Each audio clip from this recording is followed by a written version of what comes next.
Dunia berubah. Perubahan itu terasa di air, darat, dan tercium di udara. Banyak hal yang telah hilang, dan kini orang-orang tak lagi mengingatnya. Semua bermula saat cincin-cincin sakti ditempa, 3 cincin diberikan kepada peri atau elf, 7 cincin kepada kurcaci, dan 9 kepada manusia yang paling haus kuasa. Cincin-cincin itu mampu menguasai bangsanya, tetapi tak ada yang menyadari bahwa mereka telah dikelabui karena di daerah bernama Mordor, Sauron menempa satu cincin penguasa untuk mengendalikan semuanya sambil menuangkan kekejaman, kejahatan, dan hasratnya akan seluruh kehidupan ke dalam cincin itu.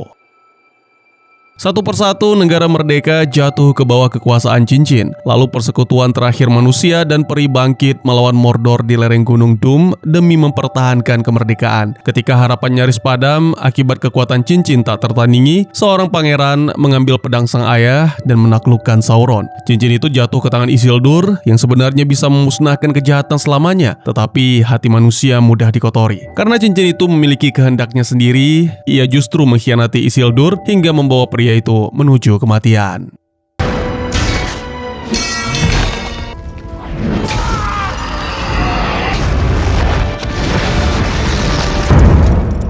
Sauron, the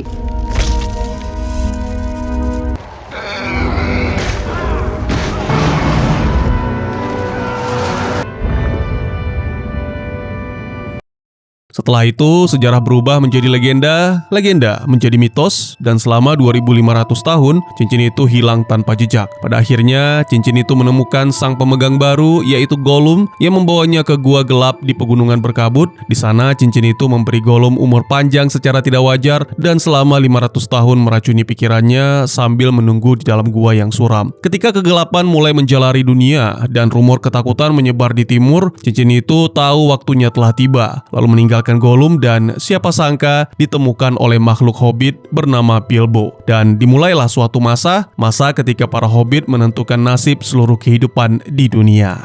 Dan ya, apa yang sebenarnya terjadi? Selamat datang dan selamat berjumpa kembali bersama saya Teguh Gusto. Bagaimanapun kabar dan dimanapun berada, saya doakan semoga teman-teman sekeluarga sehat-sehat saja dan selalu dimudahkan rezekinya. Seperti biasa, saya akan bercerita pastinya tentang sebuah film, dan kali ini berjudul The Fellowship of the Ring, sebuah film jadul tapi mantul yang rilis pada tahun 2001, disutradarai oleh Peter Jackson serta dibintangi oleh para aktor yang tentunya sudah tidak asing lagi. Oleh karena itu, siapkan kopi dan mari cerita kita lanjuti. Melanjutkan dari kisah sebelumnya di mana Bilbo sedang menulis cerita tentang petualangan tak terbayangkannya ke Erebor. Jadi dalam pembukaannya, Bilbo menceritakan tentang para hobbit yang telah hidup dan bertani di 4 wilayah Shire selama beratus-ratus tahun. Mereka hidup tentram di tanah mereka sendiri, sementara dunia kaum yang lebih besar nyaris tak pernah memperdulikan keberadaan mereka. Para hobbit tidak termasyhur sebagai pejuang besar, dan mereka juga tidak termasuk dalam kaum yang bijaksana. Banyak orang yang beranggapan bahwa satu-satunya gairah sejati hobbit hanyalah makanan, padahal mereka juga menaruh minat yang besar pada seni membuat minuman dan tentu saja pada kebiasaan menghisap pipe weed. Namun tempat dalam hati hobbit yang sesungguhnya bukan semua itu, melainkan kedamaian dan ketenangan. Karena semua hobbit mencintai segala sesuatu yang tumbuh, boleh jadi bagi orang lain cara hidup hobbit tampak ganjil. Namun di atas semua itu, pada hari ini, lebih dari hari-hari lainnya, semua itu terasa dekat bagi Bilbo, seakan mengingatkannya akan rumah. Lagi pula tak ada salahnya dengan merayakan kehidupan yang sederhana. Hari itu bertepatan dengan hari ulang tahun Bilbo. Banyak tamu yang datang silih berganti, tapi tak satu pun diterima oleh Bilbo kecuali seorang teman lama yang begitu spesial. Ya, dia adalah Gandalf. Sebelumnya Gandalf sudah disambut oleh keponakan Bilbo, yaitu Frodo. Selain membicarakan soal usia yang tak biasa yang membuat seluruh penduduk mulai bertanya-tanya, Frodo juga menceritakan tentang sikap Bilbo yang akhir-akhir ini sangat aneh. Namun pada intinya, Frodo sangat mencintai sang paman.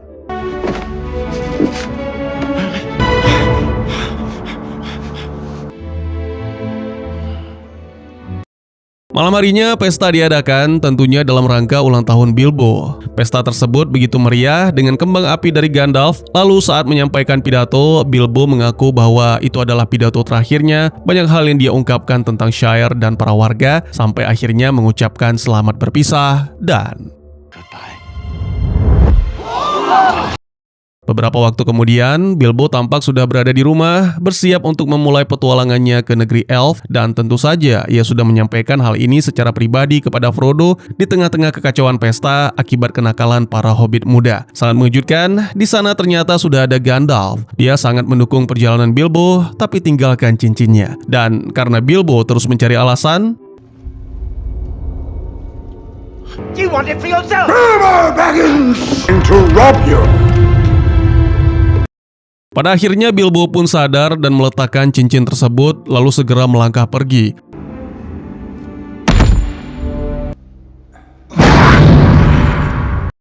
Gandalf yang ditinggal sendiri mulai merasakan efek godaan cincin sakti sampai akhirnya Frodo datang. Gandalf menjelaskan tentang kepergian Bilbo dan mengatakan bahwa barang apapun yang ditinggalkan diwariskan kepada Frodo termasuk cincin sakti yang mana harus dirahasiakan. Setelah itu Gandalf pun buru-buru pergi atau mungkin lebih tepatnya kabur, menjauhkan diri dari One Ring.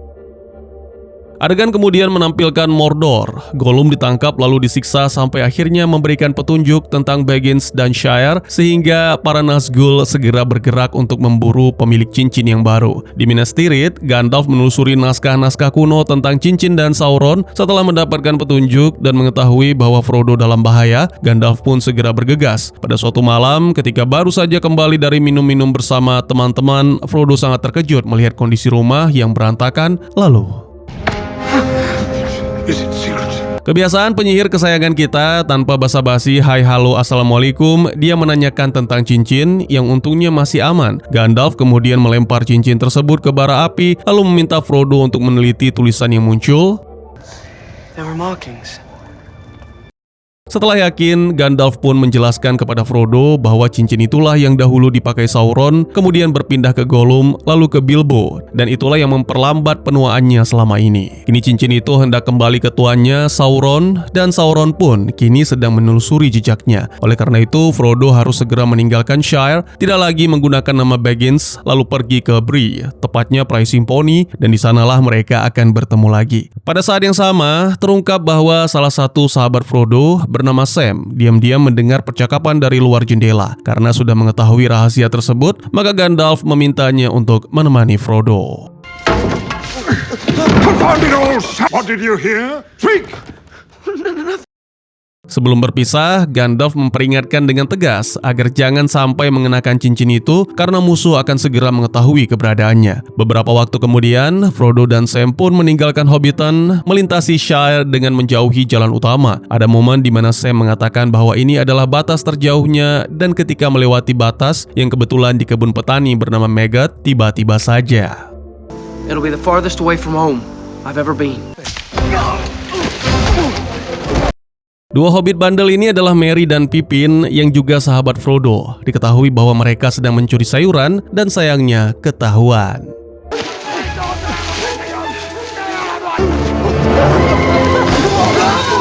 Setelah berhasil meloloskan diri, ternyata Merry dan Pippin juga ingin bergabung dalam kelompok itu. Mereka lalu melihat sekelompok peri yang melintas menuju ke barat, Grey Havens, meninggalkan Middle Earth menuju Undying Lands atau Valinor. Sementara itu, Gandalf menemui pimpinannya yang juga penyihir, yaitu Saruman Sang Putih. Ia datang untuk membicarakan ancaman One Ring, kebangkitan Sauron, dan betapa besar bahaya yang kini mengancam seluruh Middle Earth. Seperti biasa, perdebatan demi perdebatan terjadi, sampai akhirnya Saruman mengaku telah mengetahui semuanya dan mengaku telah berpihak kepada Sauron. Menurutnya, kekuatan sang penguasa kegelapan sudah terlalu besar untuk dilawan, sehingga jalan yang paling aman adalah tunduk pada kekuasaan itu. Mendengar penghinaan tersebut, Gandalf pun segera bergegas pergi untuk mengamankan Frodo, namun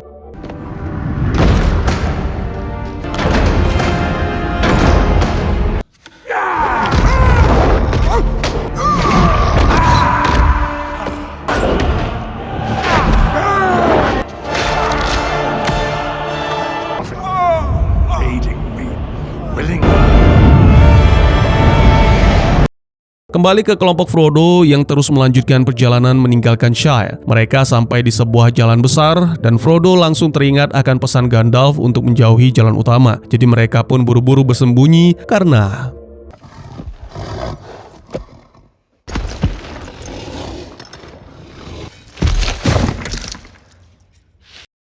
Tepat pada momen ini, Frodo sempat merasakan godaan dari One Ring dan hampir saja mengenakan. Untungnya Sam segera menyadarkan dan ketika mengira semuanya aman,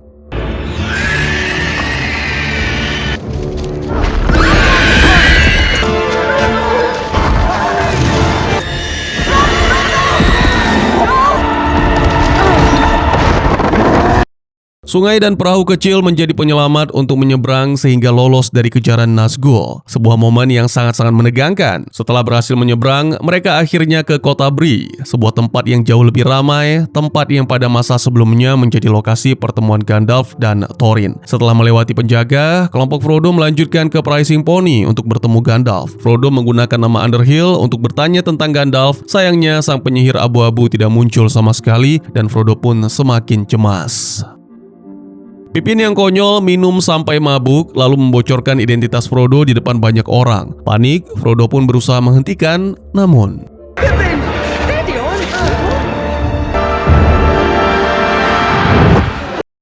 sama seperti yang terjadi pada sang paman, Frodo lenyap. Lalu segera Sauron dan para pelayannya merasakan keberadaan cincin sakti. Begitu cincin dilepas, seorang pria misterius datang menghampiri. Tak peduli meski Frodo menolak, dia tetap menyeret sang hobbit untuk bersembunyi di sebuah ruangan. Sebelumnya, menurut pelayan bar, pria misterius itu sering disebut Strider. Jadi Strider itu sudah mengetahui bahwa Frodo membawa cincin sakti yang berbahaya dan mengetahui tentang penunggang hitam yang kini sedang memburu mereka.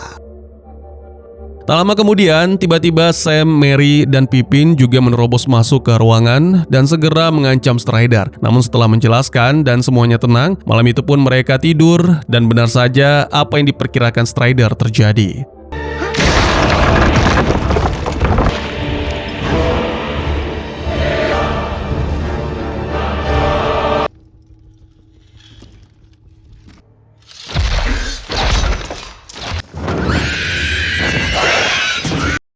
Untungnya kelompok Frodo berada di bangunan lain. Strider kemudian menjelaskan siapa Nazgul itu. Jadi dulunya mereka adalah raja-raja yang hebat dari bangsa manusia, tetapi setelah menerima 9 cincin kuasa dari Sauron, mereka perlahan jatuh ke dalam kegelapan. Kini mereka hanyalah hantu, tidak mati, tidak pula hidup, hanya menjalankan perintah Sauron.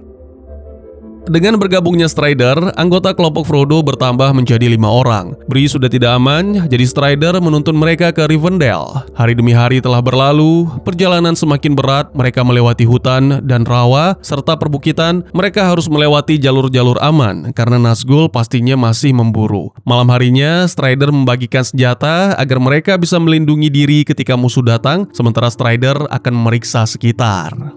These are for you. Tak lama kemudian, Frodo yang ketiduran terbangun, lagi-lagi akibat kekonyolan teman-teman hobbitnya, yang mana kali ini menyalakan api untuk memasak. Itu sangat berbahaya, karena pastinya akan mengundang para penunggang hitam.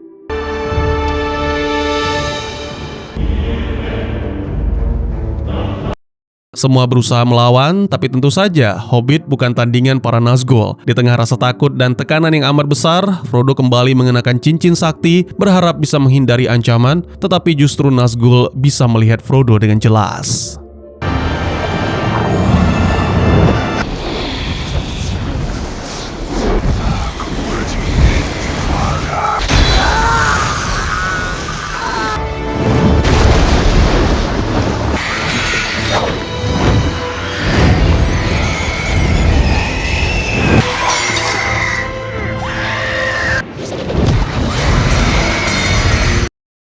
Strider pun kembali dan berhasil memukul mundur para Nazgul. Entah sudah terlambat ataukah masih sempat, keadaan Frodo sudah sangat parah karena luka akibat Morgul Blade. Ya, luka itu membuat Frodo tenggelam dalam kegelapan. Strider pun sadar bahwa pertolongan biasa tidak akan cukup untuk menyelamatkan, jadi satu-satunya harapan adalah membawa sang Hobbit menuju ke Rivendell karena hanya bangsa elf lah yang memiliki kemampuan untuk menyembuhkan luka tersebut. Kelompok itu mempercepat perjalanan, sayangnya Rivendell masih berjarak beberapa hari lagi, sementara kondisi Frodo semakin memburuk dari waktu ke waktu. Untuk sementara, Strider dan Hobbit mencari tanaman herbal yang bisa membantu memperlambat efek buruk dari Morgul Blade, dan pada saat itulah muncul sesosok yang mengancam. A ranger caught off his guard.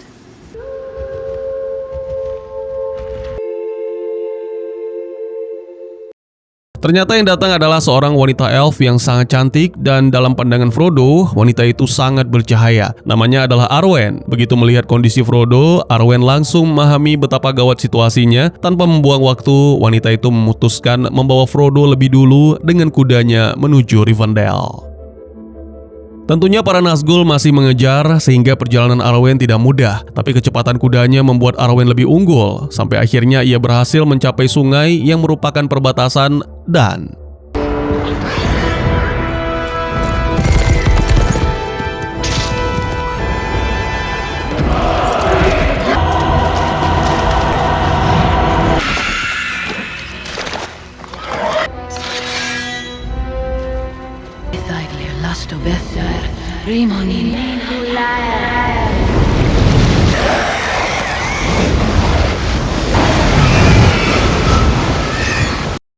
sementara itu, di Isengard, Saruman mulai menyiapkan pasukan secara terang-terangan. Ini berdasarkan perintah dari Sauron yang menginginkan prajurit terkuat. Hutan-hutan ditebang untuk bahan perang, senjata ditempa dalam jumlah besar, dan inilah prajurit baru mereka.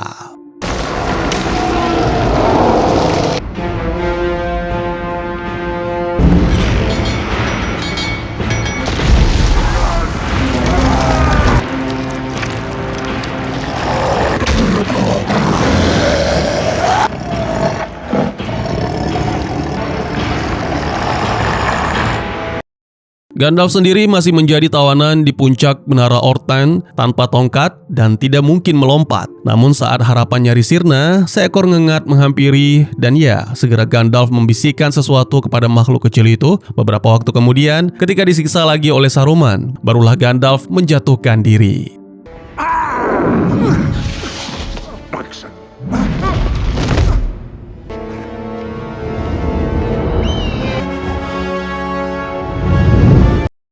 Adegan berpindah menampilkan beberapa hari kemudian, Frodo terbangun di Rivendell, tepatnya di rumah Tuan Elrond. Ya, dia telah selamat dari bahaya yang paling dekat dengan kematian. Terlihat Gandalf juga sudah berada di sana dan kelegaan Frodo pun bertambah berkali-kali lipat karena teman-teman hobbitnya juga ada di sana. Bahkan sang paman Bilbo juga ada di sana.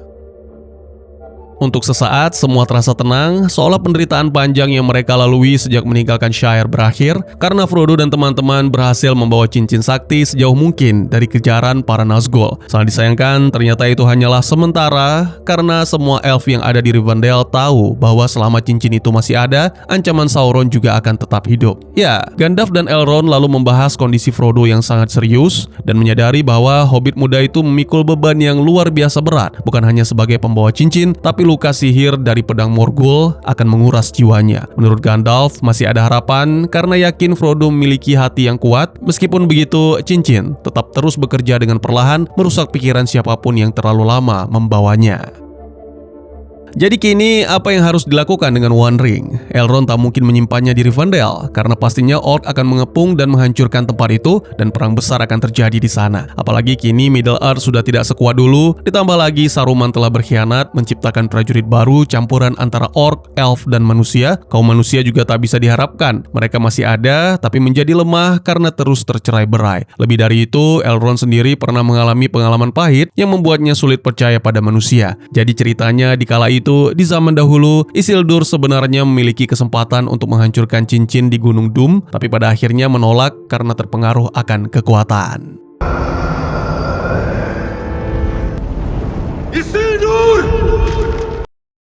Beberapa hari kemudian, karena ancaman semakin membesar, Elrond memanggil banyak tokoh dari kaum-kaum terbesar di dunia, dari sekutu yang tersisa, untuk sebuah pertemuan besar di Rivendell. Dari kaum manusia ada Boromir, anak dari pemimpin kerajaan Gondor. Lalu dari bangsa perihutan Mirkwood, kerajaan Woodland ada si tampan Legolas. Lalu dari kaum dwarf atau kurcaci ada Gimli, putra dari Gloin. Jika kalian lupa, saya ingatkan sedikit, Gloin adalah salah satu dari 13 pahlawan kurcaci yang berhasil merebut kembali Erebor dari si nafas api Smaug. That's my wee lad, Gimli. Gandalf dan Strider turut serta dalam pertemuan itu, dan juga ada tokoh utama kita, Frodo, yang diminta Elrond untuk menunjukkan One Ring. Ini adalah masalah besar bagi Middle-earth, sehingga mereka harus berupaya untuk menemukan solusinya. Setelah cincin diletakkan, seketika suasana menjadi gelap akibat godaan One Ring yang tak terelakkan. Kekhawatiran segera terbukti ketika Boromir mulai memandang cincin sebagai harapan bagi bangsanya. Menurutnya, Gondor selama ini berdiri di garis depan menghadapi Mordor, sehingga kekuatan sebesar itu seharusnya digunakan sebagai senjata, bukan malah dihancurkan. Semua pemikiran terdengar masuk akal dan logis, apalagi jika kondisinya seperti Boromir yang negerinya terus terancam. Tapi disitulah letak bahayanya. Cincin itu selalu menggoda dengan janji kejayaan, seolah bisa menjadi penyelamat, padahal akhirnya hanya menguasai siapapun yang mengenakan, kecuali tuannya Sauron. Strider mencoba menjelaskan hal ini, tapi malah direndahkan, sampai akhirnya Legolas bangkit dan menjelaskan bahwa Strider adalah putra Arathorn, keturunan Isildur, pewaris sah kerajaan Gondor. Boromir pun sempat mundur, tapi masih keras kepala soal One Ring, dan Gondor has no king. Elrond menegaskan bahwa mereka tidak sedang mencari cara untuk menggunakan cincin, melainkan harus menerima kenyataan bahwa satu-satunya jalan untuk menghentikan Sauron adalah menghancurkan cincin tersebut selamanya. Gimli setuju, jadi tanpa ragu melangkah maju.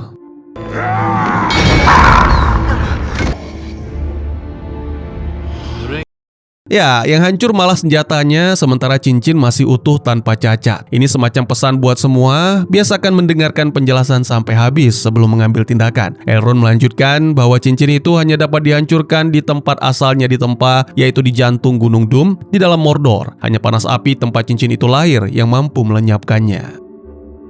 Tapi masalahnya, tak ada seorang pun yang bisa begitu saja berjalan masuk ke Mordor. Negeri itu dijaga dengan sangat ketat oleh pasukan orc, benteng-benteng hitam, dan mata raksasa yang selalu mengawasi. Selain itu, daratan di sana seperti tanah mati, penuh abu, plus udaranya juga beracun. Bagi Boromir, mengirim seseorang untuk menjalankan misi itu sama saja dengan kematian. Terjadilah perdebatan panas, semua kaum membawa kepentingannya masing-masing, sehingga suasana pun semakin suram.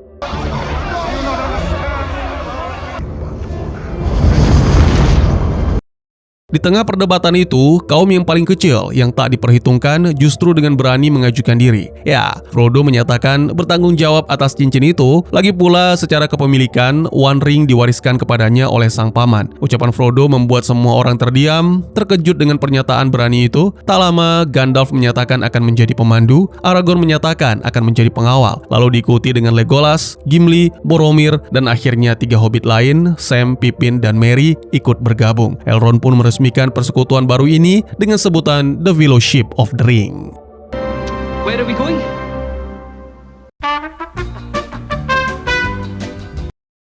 Sebelum kelompok itu berangkat, Bilbo datang menemui Frodo dan memberikan beberapa benda yang sangat berharga yang mana dulu digunakan dalam petualangan tak terbayangkan. Mulai dari Sting yang menyalakan cahaya sebagai tanda bahaya, lalu juga ada Mithril, dan ketika hendak mengenakan armor itu, terlihatlah cincin sakti sehingga... Singkat, tapi momen itu cukup untuk menunjukkan betapa kuat pengaruh cincin. Setelah Bilbo tenang, tibalah saatnya mereka berpisah. Setelah semua persiapan selesai, Fellowship of the Ring atau Persahabatan Cincin akhirnya berangkat meninggalkan Rivendell menuju Mordor. Perjalanan baru saja dimulai, tapi sejak awal mereka sudah tahu langkah ini akan membawa mereka melewati wilayah-wilayah berbahaya, cuaca ganas, dan ancaman dari berbagai penjuru. Di suatu titik, saat mereka sedang beristirahat di perbukitan, kawanan burung hitam muncul melintas di atas mereka. Gandalf langsung menyadari bahwa burung-burung itu bukan burung biasa, melainkan mata-mata Saruman yang dikirim untuk mencari keberadaan Frodo dan cincin. Against the wind.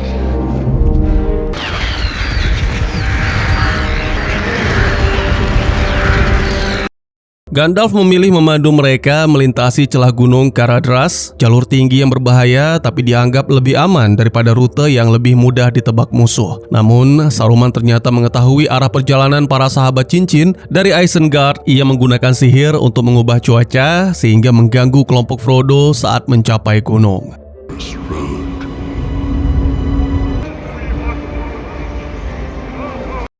Situasi menjadi terlalu berbahaya untuk dilanjutkan, kelompok itu nyaris tertimbun salju, dan bila mereka tetap memaksakan diri, kemungkinan besar semua akan berakhir di sana.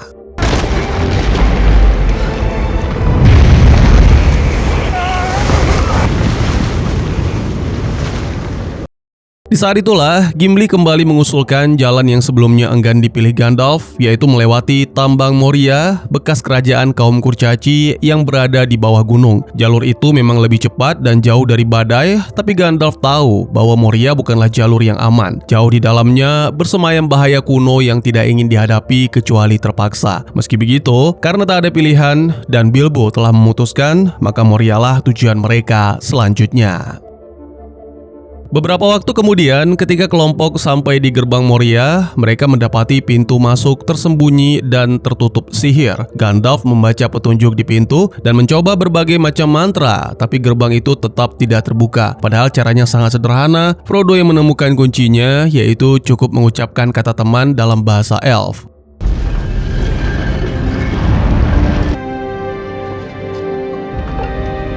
Semua terkejut karena Moria bukan lagi tambang, tapi kuburan. Mayat kaum kurcaci tergeletak di mana-mana, sepertinya korban pembantaian. Namun keterkejutan itu belum selesai karena tiba-tiba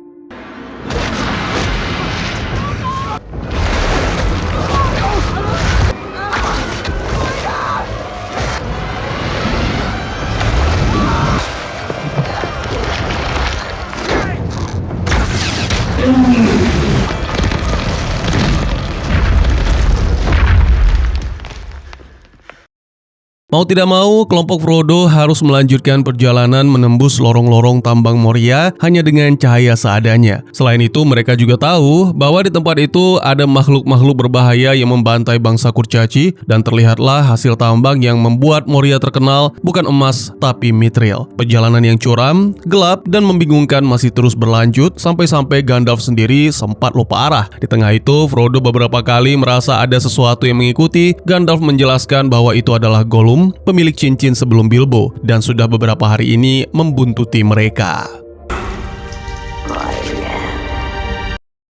Tak lama kemudian, mereka tiba di aula besar Moria yang luas namun sunyi. Di sana Gimli terpukul saat menemukan makam Balin, salah satu kurcaci yang pernah berpetualang bersama Bilbo. Gandalf mengambil sebuah buku besar dari jasad di dekat makam, yang ternyata adalah catatan terakhir Moria. Dari catatan itu diketahui bahwa mereka diserang dari bawah tambang, lalu dibantai oleh orc yang jumlahnya sangat banyak. Lagi, di tengah situasi mencekam itu, sahabat Hobbit kita berulah.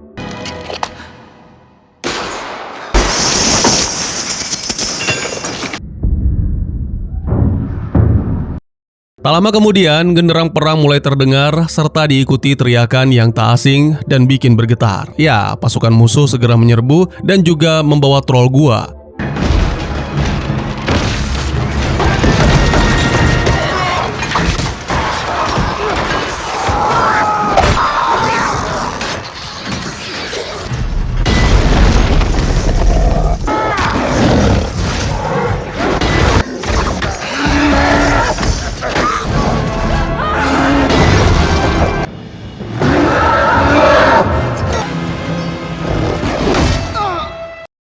Dalam pertarungan ini, Frodo sempat tertusuk tombak dan momen itu dimanfaatkan oleh rekan-rekan yang lain untuk mengakhiri troll. Kemudian terungkap bahwa ternyata sejak awal Frodo mengenakan mithril yang membuatnya selamat. Namun situasi masih belum membaik karena tak lama setelah itu terdengar teriakan dan dentuman yang jauh lebih besar.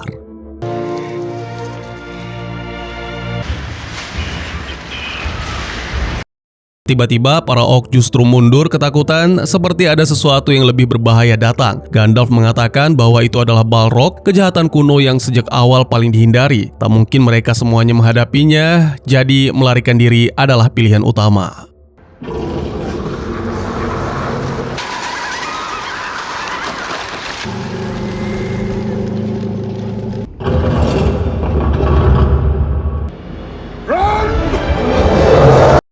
Di saat terakhir, Gandalf meminta semuanya pergi, sementara dirinya akan menghadang Balrog di atas jembatan. Dan siapa sangka, ternyata itu adalah momen terakhir Gandalf sang abu-abu bersama mereka.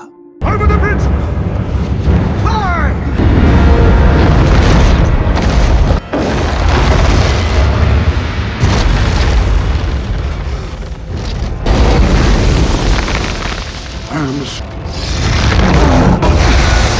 Shall not pass!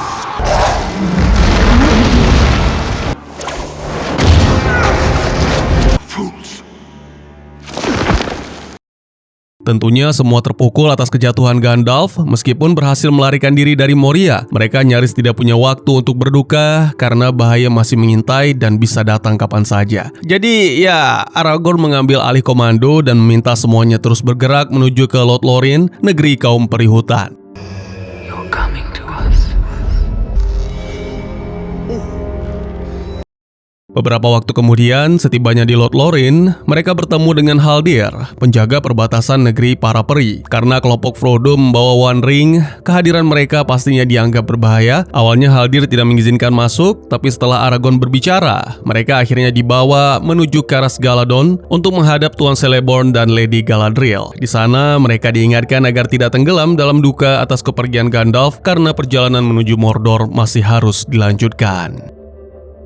Setelah itu, kelompok Frodo dipersilahkan untuk beristirahat malam harinya, dan ketika yang lain terlelap, Frodo mengikuti Galadriel melihat benda yang disebut cermin sihir. Jadi lewat cermin itu, Frodo bisa melihat berbagai bayangan yang mungkin terjadi di masa depan, termasuk kehancuran Shai bila misinya gagal.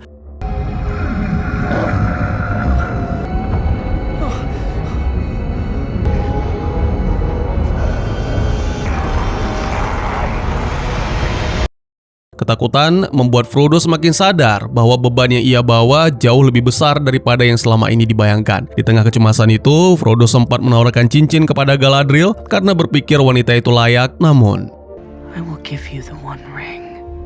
You would have a queen, not die.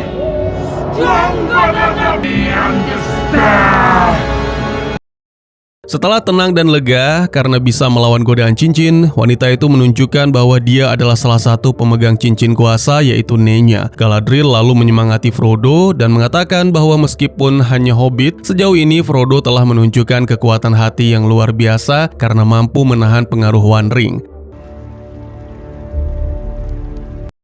Keesokan paginya, sebelum kelompok Frodo pergi, para elf membekali mereka dengan jubah khusus dan perlengkapan lain. Beberapa anggota juga menerima hadiah khusus dari Galadriel, termasuk Legolas menerima busur, Sam yang mendapat tali elf, dan Frodo menerima cahaya Irandil sebagai penuntun dalam gelap.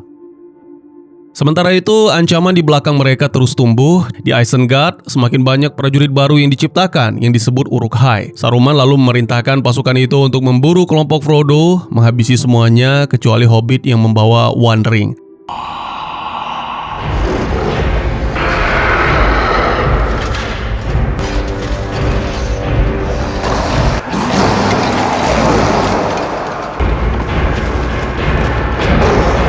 Kembali ke kelompok Frodo, di tengah perjalanan menyusuri Anduin, ketegangan di dalam kelompok mulai terasa. Ini sesuai dengan apa yang diperkirakan oleh Galadriel.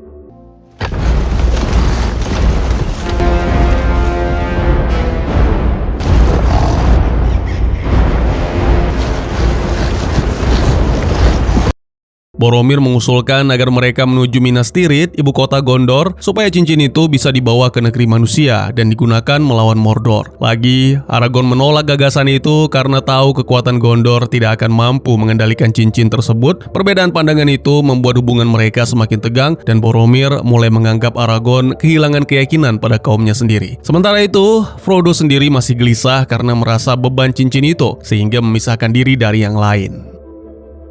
Keesokan harinya, mereka kembali mendayung menyusuri sungai dan melewati gerbang besar dengan dua patung raksasa. Bukan Hashirama dan Madara, tapi Isildur dan Anarion. Setelah melewati gerbang itu, mereka berhenti sejenak di tepi untuk beristirahat. Sebenarnya Legolas sudah merasakan ada yang tak beres, tapi ya sudahlah, mereka tetap lanjut membicarakan tentang wilayah jalur sulit yang terbentang di depan. Aragorn tidak melihat pilihan, jadi mau tidak mau mereka harus melewatinya, tapi untuk kini mereka akan beristirahat dulu.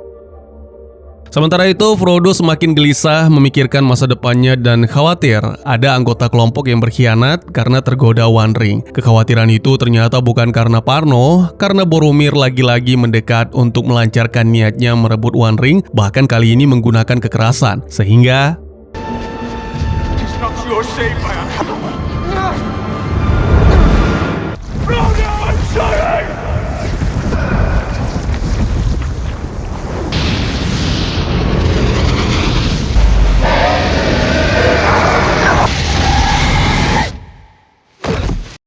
Tak lama kemudian, Aragorn menghampiri Frodo dan Frodo sempat takut mengira Aragorn juga ingin merebut cincin itu. Namun Aragorn justru menenangkan dan berkata akan tetap setia mendampingi Frodo sampai akhir perjalanan. Tiba-tiba saja serangan datang dan karena pedang Frodo bercahaya, jadi bisa dipastikan itu adalah orc. Aragorn meminta Frodo pergi menyelamatkan diri, sementara Aragorn sendiri menghadapi musuh.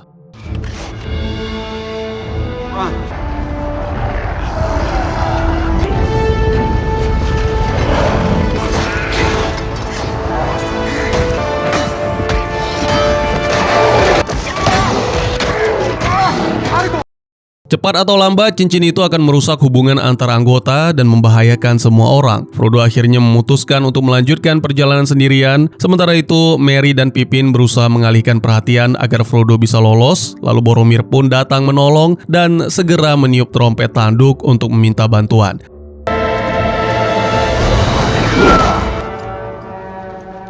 The Horn of Gondor. Sayangnya, sekuat apapun upaya, Boromir tak mampu menghadapi serbuan sebanyak itu dan akhirnya terkena panah. Malangnya lagi, Merry dan Pippin pun diculik.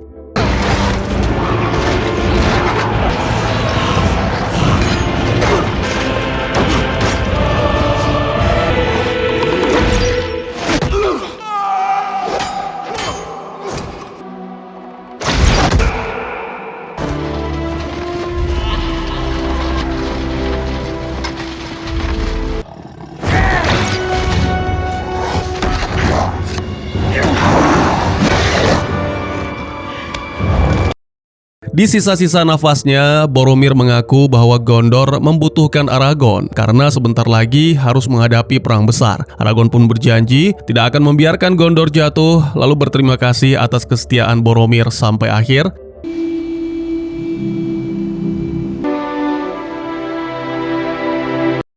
Sementara itu di tepi sungai, di akhir renungan, Frodo memutuskan untuk melanjutkan perjalanan sendirian karena tak ingin membahayakan teman-teman. Namun belum jauh dari tepi, Sam datang dan bersikeras ikut karena telah berjanji kepada Gandalf untuk selalu berada di sisi Frodo.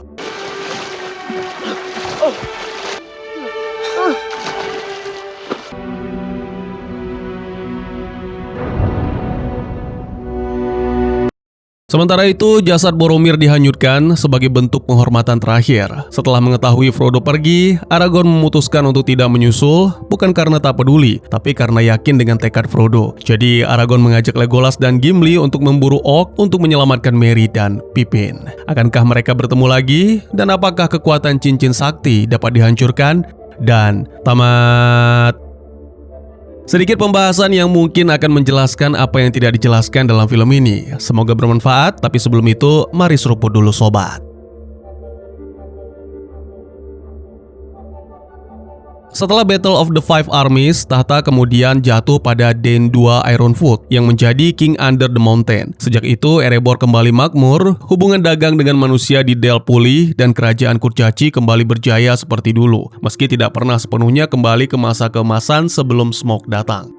Tapi kisah mereka tidak berhenti di Erebor. Beberapa puluh tahun kemudian, Balin yang dulu berpetualang bersama Bilbo memimpin rombongan Kurcaci untuk mencoba merebut kembali Moria, salah satu tanah leluhur mereka. Awalnya usaha itu sempat berhasil, tapi akhirnya gagal total. Balin tewas, lalu koloni itu dihancurkan oleh orc dan juga bahaya lain di dalam Moria. Jadi mimpi besar kaum Kurcaci untuk benar-benar mendapatkan kembali kerajaan leluhur mereka pada masa itu sebenarnya belum berhasil. Maka dari itu, saat kelompok Frodo masuk Moria, tempat itu sudah menjadi kuburan.